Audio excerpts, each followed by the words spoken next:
Hey guys, today I'll be making a prediction for the 2024 presidential election between the two frontrunners, Joe Biden and Donald Trump, who, even though we are almost 2 years since the 2020 presidential election, the same candidates are still the frontrunners for both of their parties. If you look at the polling for the Democratic Party, Joe Biden as the incumbent president, this is not too surprising. Joe Biden is still by far the frontrunner, with Kamala Harris typically in second place. So this is nothing out of the ordinary. However, Joe Biden's support has declined significantly as we've gone into the latter half of 2021 and now 2022. As for the GOP, Donald Trump has a much stronger grip on his own party, and he has been consistently polling around that 50% range, more so the 55% range in terms of party polling for the 2024 GOP nominee. Donald Trump has led in every single poll that has been released, with everyone else, a lot farther behind. Right now, Mike Pence and Ron DeSantis are the two major other candidates besides Donald Trump, but Donald Trump trounces them in every single poll that has been released so far. So today I'm going to be filling in this map, starting off with the solid states for both Joe Biden and Donald Trump. I think that Joe Biden is going to win most of the states that he won by over 15% again in 2024. However, there will be a few exceptions, most notably the states of New Jersey and Oregon. I still have the 1st District of Maine as being solid for the incumbent president. For Donald Trump, most of the states in the middle of the country that he won by over 15% will once again be solid for him. I also have the entirety of the state of Nebraska, with the exception of the 2nd Congressional District. I will also not be including the state of Indiana, with Mike Pence off of the ticket. I think that it will be a lot more difficult for Trump to win Indiana by over 15%, and I do not believe Donald Trump is going to choose Mike Pence for a 3rd time. That is very, very unlikely that Trump plans on running with his former running mate again. And so looking at the 2020 election results, you'll see that Joe Biden won in the state of Oregon by 16% and the state of New Jersey by 15.9%. Now, with these types of margins and Joe Biden's clear unpopularity right now with a -11 approval rating, it is very obvious that Joe Biden is probably not going to win these two states by over 15% again. However, many of these other states like Washington, California, states like New York and Vermont, the margins are large enough that Joe Biden is probably going to be able to survive his unpopularity, even though he's probably going to be able to survive his unpopularity, and just because of how large many of these margins were before, the amount that he can see his vote share decrease is a lot larger. But in states like New Jersey and Oregon, I don't think that is going to be the case. Of course, he's going to win his home state of Delaware by a solid margin. I don't think that is going to change, even though the margin is less than 20%. For Donald Trump, he was basically able to win all of the very traditionally Republican states by solid margins in 2020. And I think that in 2024, he probably will again, this time with the addition of the state of Kansas, a state that he only won by 14.7. In 2016, this margin was 20%. So you can see clearly here that Donald Trump did much better in 2016 when he won, of course, but in many of these rural states like Missouri with an 18-point margin, Kansas 20%, Montana 20%, if you go to 2020, you will see that many of these margins had deteriorated for the former president. However, with him running against Joe Biden now, I think that it will be a lot easier for Donald Trump to win these states with these very solid margins. And if you look at the current favorability rating of the former president, Donald Trump currently has an unfavorable rating of plus 10.3. This is better than Joe Biden's. It's actually been one of the only times during Joe Biden's term in which Trump has been more popular than Joe Biden. Of course, there is a difference between favorability and approval, as favorability is a lot easier to be more, favorably viewed, because for approval ratings, Joe Biden is the current president. He is the one that is running the country right now. So all the problems will be blamed on him. None of the problems in the country right now are really being blamed on Donald Trump, as he has left office almost 2 years ago. So Joe Biden's approval, it may be pretty bad right now, but just because he is currently less popular than Trump, if you look at these two polls compared, that is no sign that Joe Biden is just automatically going to lose. So I am now going to move on to filling in the likely states on this map. I think these states are states in which either candidate has a very, very high chance of winning, even though the margin may not be solid. So these are states in which either candidate is going to win by margins of between 5 and 15%. Now, before I get into those states, make sure you join my Discord server if you have not, the link to which is at the very top of the description below, where you can stay updated on the 2022 midterms and the 2024 presidential election. So now to fill in the likely states on this map, I think obviously Oregon and New Jersey, these two states are obviously going to be likely for Joe Biden. For Donald Trump, we have the states of Iowa and Ohio. I also have the state of Illinois for Joe Biden. I think the state of Illinois, the margin we're going to see here is going to decrease just a tiny bit. Democrats have been winning this state by around 15 to 18% for essentially the last decade. Barack Obama was able to win this state by a very large margin in 2008, 25%.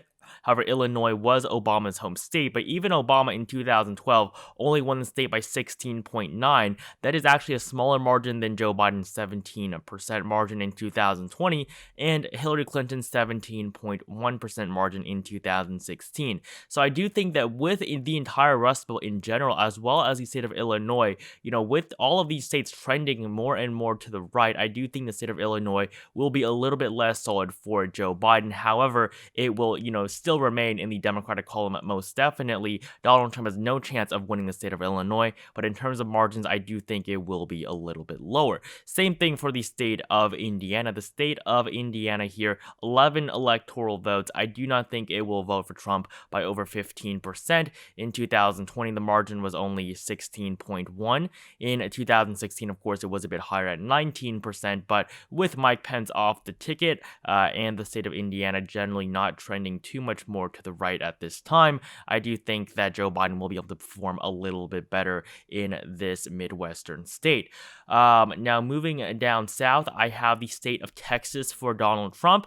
This will even up their electoral votes a little bit more. The state of Texas, of course, is going to vote for the former president. Now, the state of Texas only voted for Donald Trump by 5% in 2020. I think this margin will increase, but I do not think that Trump will do better than the 9% he saw in 2016. So I think it will be somewhere in the high single digits, but nonetheless, I think Donald Trump is going to carry the state of Texas for a third time. The state of Texas has not performed well under Donald Trump. In 2012, Mitt Romney won the state by a solid 16%, and no Republican has been able to win the state of Texas on a statewide level for any major race by a larger margin since then. If you look at the Senate elections since 2012, if you look at 2014, John Cornyn is the only one that actually did better than Mitt Romney. John Cornyn won it by 27%. So I take that back. John Cornyn did perform better, but in 2018, you will see Ted Cruz only won Texas by 2.6%, and most recently in 2020, John Cornyn only won by 9.6% to MJ Heger, who really was not that great of a candidate. And on the gubernatorial level in 2018, you'll see Greg Abbott only defeated Valdez by 13%, and in 2014, Greg Abbott was able to win by a little bit of a larger margin. But nonetheless, the state of Texas in recent years, with the most recent governor election, as well as the one that we're about to see with Beto O'Rourke running against Greg Abbott, the margins for Republicans in the state of Texas has not been as strong as it was before when Mitt Romney was at the top of the ticket in 2012 as well as 2014. And 2014 was obviously going to be a very good year for the Democratic Party, for the Republican Party, as of course they had, or it was going to be a good year for the Republican Party after 6 years of Barack Obama. So, the state of Texas, I think, is going to get harder and harder for the GOP to win, especially by those large margins that they've seen. This is a state that Democrats have not carried since the election of 1976 and the election of Jimmy Carter. So it really has been a very long time since Texas has gone blue, but I think that in the next decade or so, the state of Texas will continue to trend more and more to the left. But 2024 2024 is not going to be the year that it flips. State of Texas, I still have in the likely Trump column. I also have both the states of Alaska and South Carolina, 3 and 9 electoral votes. Nothing too much to say here. Trump won these states by 10 and 12% 2 years ago. So both these states are obviously going to remain in the Trump column. Nothing too special there. The state of Alaska, of course, not as solid as it used to be for the GOP. Now, for Joe Biden, I do have quite a few more likely states. The states of Colorado and New Mexico, first of all. These states both won by double digits by Joe Biden in 2020. I think the margins will go down a little bit. Colorado was almost solid for the incumbent president 2 years ago, but both these states, I think, are going to remain very heavily in the Joe Biden column, as well as the state of Virginia. It's 13 electoral votes. Joe Biden also won this state barely by double digits with a 10% margin. I think it's going to remain in the likely column for the incumbent president, as well as the state of Minnesota, 10 electoral votes. This state has the longest Democratic voting history and has been likely for the Democratic Party since, I believe, 2008. With the election of Barack Obama, Democrats have done very well here. In 2012, Barack Obama also won it by almost 8%. 2016 was the only outlier here, with Hillary Clinton only winning it by 1.5%. She was massively unpopular in the Rust Belt, and coupled with Trump's, massive popularity in this region, it was, an astounding defeat for the Democratic Party in the state of Minnesota. And in 2020, Joe Biden won the state by 7.1%. On the gubernatorial level, Tim Walz is expected to win the state of Minnesota again by double digits. So the state of Minnesota has been pretty blue on the senatorial, on basically all levels for the last couple of years. 2016 was, of course, the outlier. If you look at the Senate elections in the state, in 2020, Tina Smith won it by 5.2%. And in 2018, we had Amy Klobuchar winning by 24%. On the gubernatorial level, of course, in 2018, the last time they had a governor election, Tim Walz won the state by 12%. So I think the state of Minnesota is going to remain in the likely column for Joe Biden, and these are all the likely states as well as the solid states on this map. Now, the states that are remaining, or I did forget the at-large vote in Maine, but that is going to be obviously likely for Joe Biden. But these remaining states on this map, and the 2nd District of Maine, I apologize for that. So, state of Maine likely on the at-large level for the Democrats, likely on these in the 2nd District for the GOP. So now we have all of these states remaining. These are the toss-up states that are going to really decide the outcome of the election. And I am now going to move on to classified lean states on this map, starting off with the state of New Hampshire. These are states in which either candidate is going to win by margins of 1 to 5%. So these races are going to be very competitive, but they're not going to be really the tightest ones. Now, New Hampshire, I think, is going to be a little bit more towards that 5% range for Joe Biden. I think that the margin is going to be a little bit higher here. Joe Biden won the state by 7%, but in 2016, if you look at Hillary Clinton's margins, like Minnesota, the state of New Hampshire, Hillary Clinton only won by 0.4%. So New Hampshire, I think, is going to remain in the Biden column. He won it by a 7% margin last time, but I think the margin will go down just a little bit. And so that really is it. That is the only lean state I have on this map for Joe Biden. Now, for Donald Trump, there are quite a few more.